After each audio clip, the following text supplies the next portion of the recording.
தொகுதி ஒரே ஓய்வூதியம் திட்ட விவகாரத்தில் முன்னாள் ராணுவ வீரர்கள் டெல்லியில் செய்தியாளர்களை சந்தித்து வருகின்றனர். அதன் நேரடி காட்சிகளை பார்க்கலாம். लागू होना चाहिए, लेकिन अभी स्टेटमेंट में ये क्लैरिफिकेशन नहीं आया है। हम इसका क्लैरिफिकेशन मांगेंगे। अगर उनको लागू नहीं है तो ये एक बहुत धक्का है हमारे डिफेंस सर्विसेज को। 40% से ज्यादा हमारे 40% से ज्यादा हमारे जो फौजी रिटायर होते हैं वो क्यों जैसे प्रमोशन नहीं मिलता तो वो वॉलंटरी प्रीमैच्योर रिटायरमेंट ले लेते हैं, लेकिन उनको पेंशन मिलता है। मेंबर्स ऑफ द मीडिया, जिसको पेंशन मिल रहा है और ये 1 रैंक 1 पेंशन के ऊपर है, तो ये दूसरा पॉइंट जो अभी आया है हमारे ख्याल से ये ब्यूरोक्रेसी ने इंट्रोड्यूस करवा दिया है। ये कोई मतलब नहीं है।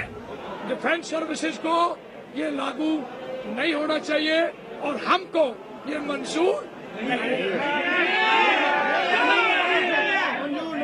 ऑलराइट, अगली बात जो उन्होंने 1 मेंबर जुडिशियल कमीशन ये इक्वलाइजेशन के लिए बनाया है, उसका 1 मेंबर और 6 महीने उसको हम टोटली रिजेक्ट करते हैं।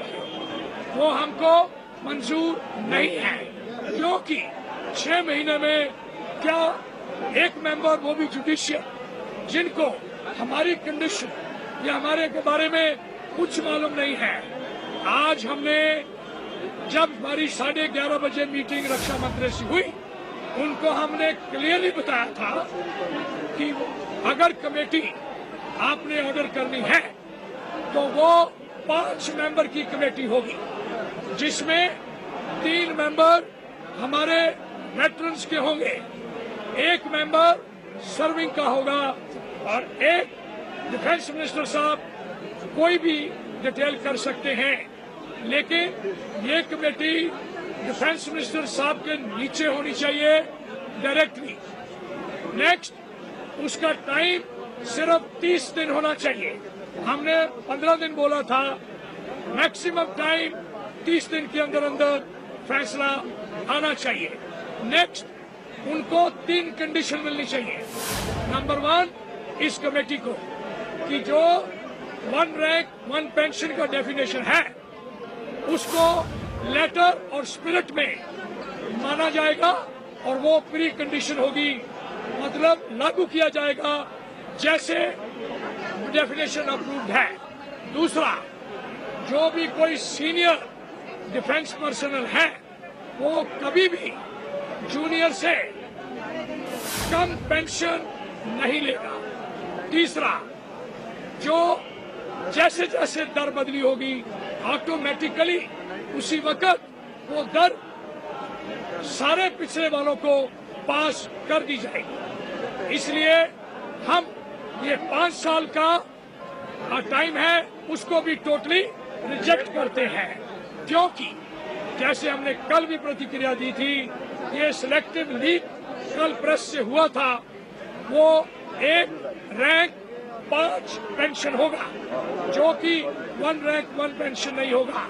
हम सरकार से पूछना चाहते हैं, हम देशवासियों से पूछना चाहते हैं और उनको बताना चाहते हैं कि NFU जो हमारी डिफेंस सर्विसेज को लागू नहीं है, उनको हर साल जो लेटेस्ट पेंशन होती है वो लागू हो जाती है। उनके लिए अगर हर साल NFU रिव्यू हो रहा है तो फौजियों के लिए क्यों ये बंदिश लगाई जा रही है? दूसरी बात, अभी तक वो अभी 1 रैंक 1 पेंशन का हिस्सा नहीं है, बाद में आएंगे।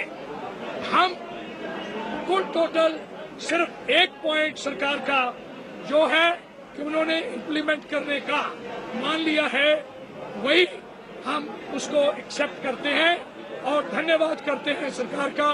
बाकी सारे के सारे पॉइंट हम रिजेक्ट करते हैं और इस हालत में हम नहीं सोच रहे कि ये फैसला आज सरकार का ऐसा फैसला है जो सरकार बोल रही थी कि हमने फौजियों के सभी पॉइंट मान लिए। हमारे हिसाब से उन्होंने 1 पॉइंट माना और 6 पॉइंट निकाला। हमारे हिसाब से ये जो डिसीजन है वो उससे पूरी तरह से हमारी कमेटी और हम सभी पूर्व सैनिक पूरी तरह से सेटिस्फाइड नहीं है। Thank you.